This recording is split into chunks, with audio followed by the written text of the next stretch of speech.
तो फ्रेंड्स, जैसा कि हमने पहले के वीडियो में ट्रेडिंग सेटअप के बारे में सीखा, तो आज हम इस वीडियो में मनी मैनेजमेंट के बारे में सीखेंगे। मनी मैनेजमेंट ट्रेडिंग के लिए बहुत ही ज्यादा इम्पोर्टेंट होता है, क्योंकि ट्रेडर्स अपना मनी मैनेजमेंट ठीक से नहीं कर पाते हैं, तो जिसके कारण ही उनको बहुत ही ज्यादा लॉस हो जाता है। और ट्रेडर्स एक गलती सबसे ज्यादा करते हैं जो आपको बिल्कुल ही नहीं करना चाहिए। जैसे कि ट्रेडर के पास जब 10,000 रुपये होता है तो वो पूरे के पूरे 10,000 से ट्रेड करते हैं। 12,000 हुआ तो 12,000 से, 50,000 हुआ 50,000 से, 1,00,000 हुआ तो 1,00,000 से। तो इस तरह से उनके पास मनी मैनेजमेंट का स्किल नहीं होता है, तो वो सारे फंड का इस्तेमाल एक ट्रेड में ही कर लेते हैं या फिर एक दिन में, तो जिसके कारण उनका एक ट्रेड भी फेल होता है तो उनको बहुत ही बड़ा लॉस हो जाता है।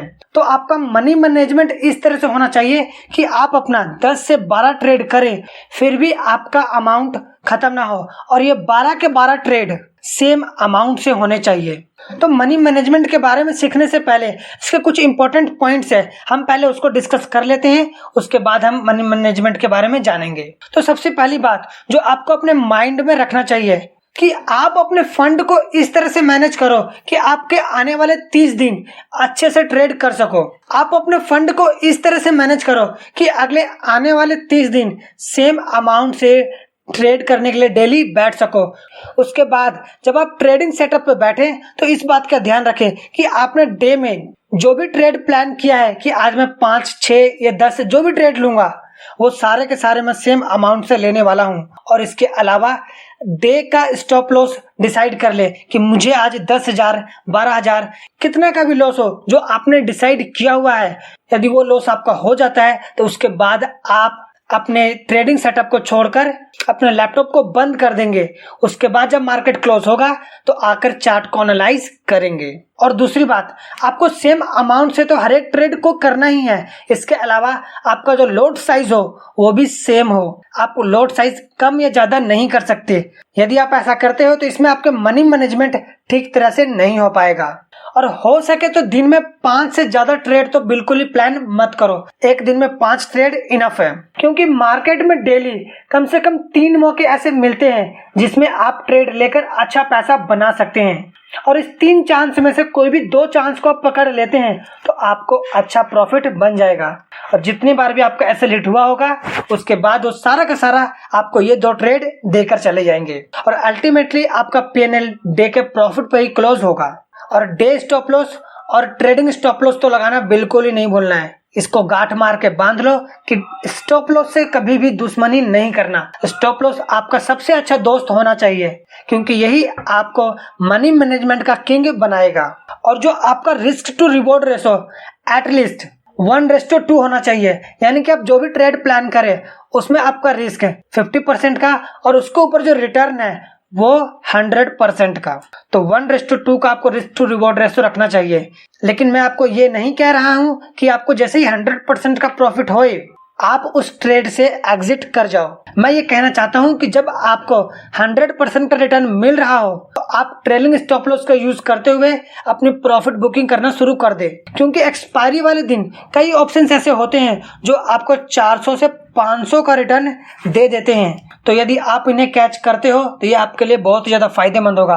और एक बात मैं आपको आज और बता दूं कि एक्सपायरी वाले दिन ट्रेड करने का बहुत ही बड़ा बेनिफिट होता है, क्योंकि एक्सपायरी वाले दिन जो भी आपको ऑप्शंस मिलते हैं उसमें रिस्क कम होता है लेकिन रिटर्न बहुत ही अच्छा। क्योंकि जैसा कि मैंने अभी कुछ देर पहले आपको बताया, कुछ ऑप्शंस 400 से 500 का रिटर्न तो दे ही देते हैं, और बैंक निफ्टी में ऐसा देखने को हमें मिलता ही है। लेकिन जिन ट्रेडर को ये पकड़ना नहीं आता है वो इसे देखकर बाद में पछतावा करते हैं। लेकिन आपने जो मेरा ट्रेडिंग सेटअप सीखा है इसमें आप इसे बड़े आराम से कैच कर सकते हैं, और ट्रेलिंग स्टॉप लॉस लगाते हुए आप प्रॉफिट भी बुकिंग कर सकते हैं, यानी कि आप पूरी तरह से सेफ जोन में ही चलोगे।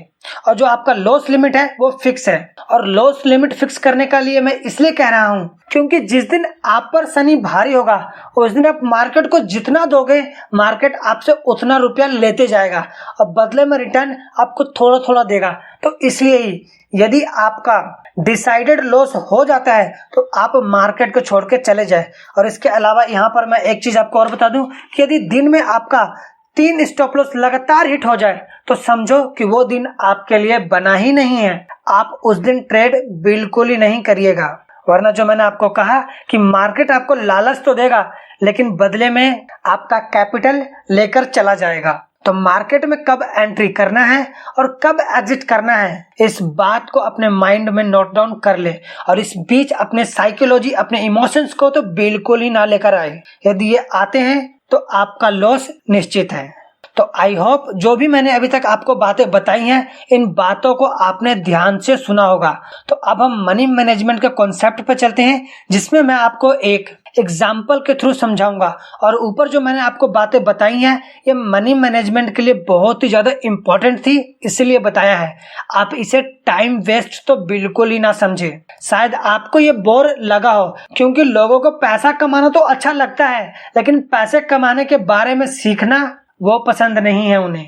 तो यदि आप इनमें से ही हैं तो शायद आपको बोरिंग फील हुआ हो, लेकिन यदि आप ऐसे नहीं हैं तो वो आप हमें कमेंट बॉक्स में कमेंट करके जरूर बताएं। तो फ्रेंड्स, जैसा कि मैंने आपको स्टार्टिंग में बताया था कि आप जितना भी फंड स्टॉक मार्केट में लेकर आते हैं, वो पहले आप प्लान कर लें कि आपको ये कितने दिन तक चलाना है। यदि आप 1 साल के लिए लेकर आते हैं तो वो लिख लें कि मैं जो फंड लेकर आया हूँ 1 लाख का, ये अगले 1 साल तक मैं इसको होल्ड करके रखूंगा। यदि आप फंड 30 दिनों के लिए लेकर आए हैं तो 30 दिन के लिए, 6 महीने के लेकर आए हैं तो 6 महीनों के लिए, और फिर उसी के हिसाब से आपको प्लान बनाना है। और ये जो प्लान मैं आपको बता रहा हूं, इसे आप अपने नोटबुक में नोट जरूर करें, क्योंकि जब आप ट्रेडिंग सेटअप पर बैठोगे तो उस समय ये आपको कुछ ध्यान नहीं आएगा। जब आपको लॉस होगा तो आप चाहोगे कि जल्दी से जल्दी इसको मैं रिकवरी कर लूं, और इस रिकवरी के चक्कर में आप अपना कैपिटल भी खोते जाओगे।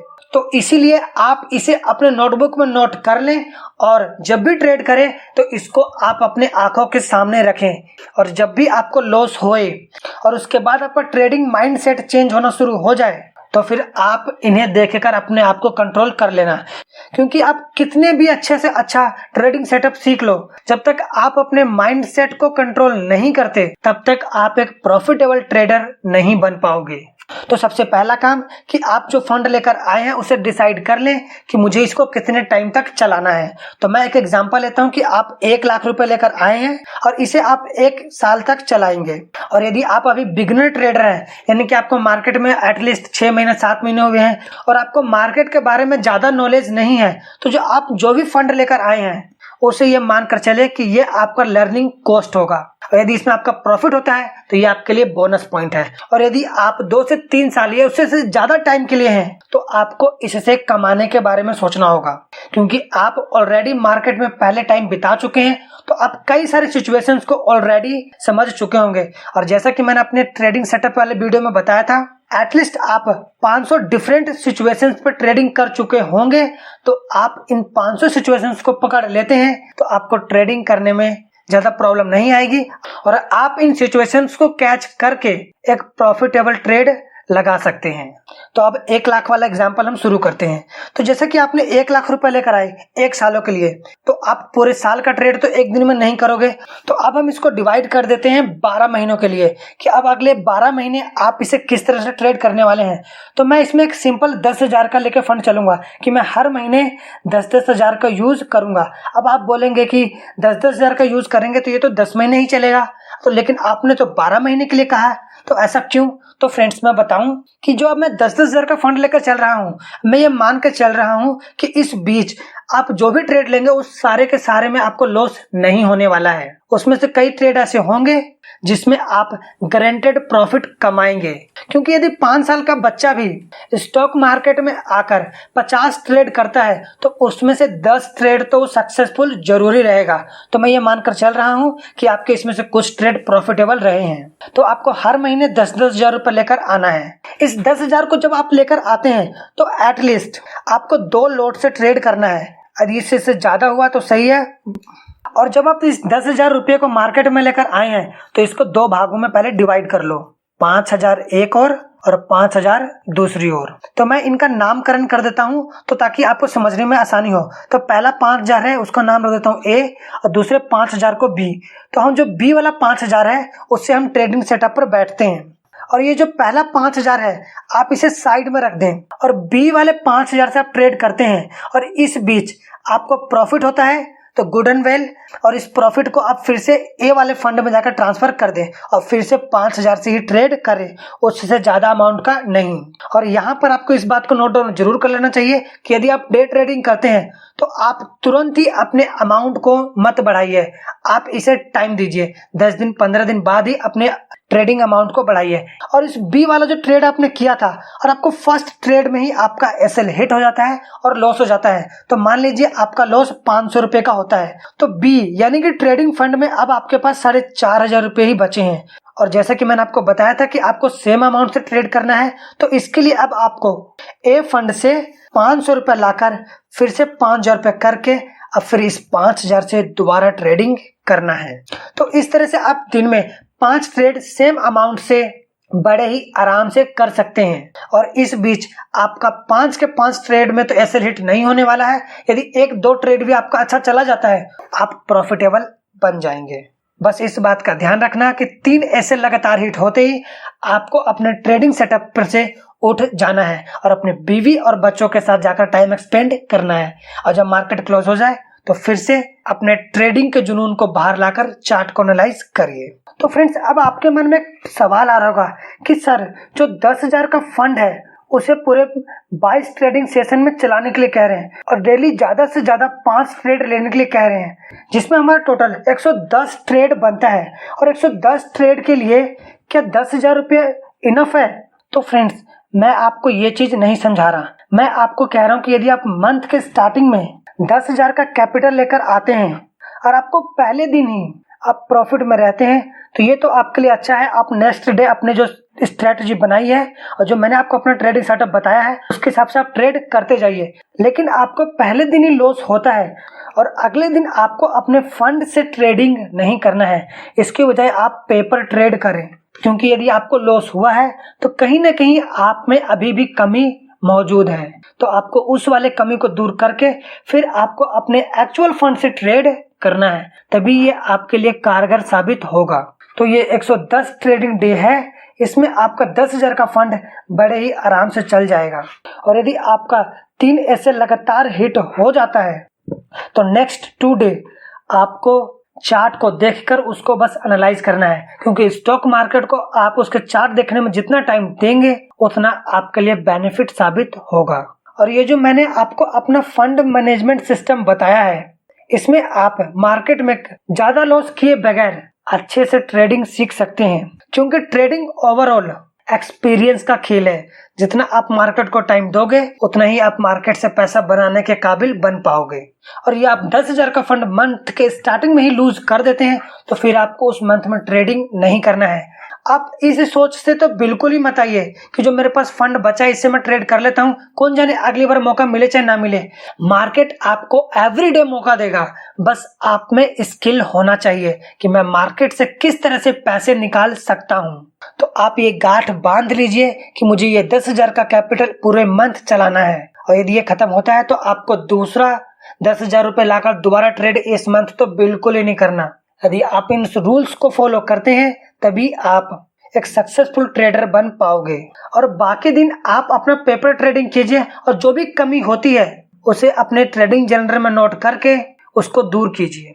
तो फ्रेंड्स, अब जो मैंने आपको अपना मनी मैनेजमेंट का सिस्टम बताया है, ये मैंने आपको 1 लाख के एग्जांपल से समझाया, लेकिन आप में से कई ऐसे लोग होंगे जो 50,000 कैपिटल भी ला सकते हैं, 1 लाख भी ला सकते हैं, 5 लाख भी ला सकते हैं, 10 लाख भी ला सकते हैं। वो अपनी कैपेसिटी के हिसाब से लाएंगे। तो आपको जो मेरा 1 लाख का एग्जांपल है ये आपको ध्यान में नहीं रखना है। आपको ध्यान में ये रखना है कि आप जो भी कैपिटल लेकर आए हैं वो 100% के बराबर है, और वो 100% कैपिटल 1 सालों के लिए होगा, फॉर 1 मंथ। और इसमें से आपका जो 10% कैपिटल होगा वो 1 मंथ के लिए, 1 महीने के लिए होगा। और ये जो आप 1 महीने के लिए जो फंड लेकर आए हैं 10% का, उसे आप 5-5% में 2 जगह डिवाइड कर लें, जिसको मैंने ए और बी का नाम दिया था। और जो बी वाले से मैं ट्रेड करता था उसमें जो आपका रिस्क होगा वो हर एक ट्रेड के लिए 1%। तो इस तरह से ये आपका मनी मैनेजमेंट का रोड मैप होगा। तो ये जो मैंने लास्ट में बनाया है इसे आप नोट डाउन करके अपने कैपिटल को टॉप पर रखकर तो इस तरह से डिवाइड करके ट्रेडिंग शुरू कर सकते हैं। तो आई होप आपने जो पैसा देकर हमारा ये वीडियो खरीदा है तो ये आपके लिए यूजफुल रहा हो। और यदि आपको कोई डाउट है तो आप कमेंट बॉक्स में मैसेज छोड़ सकते हैं, हमारी टीम या फिर मैं खुद भी आपको रिप्लाई कर दूंगा। तो इसी तरह से सीखते रहिए, कमाते रहिए।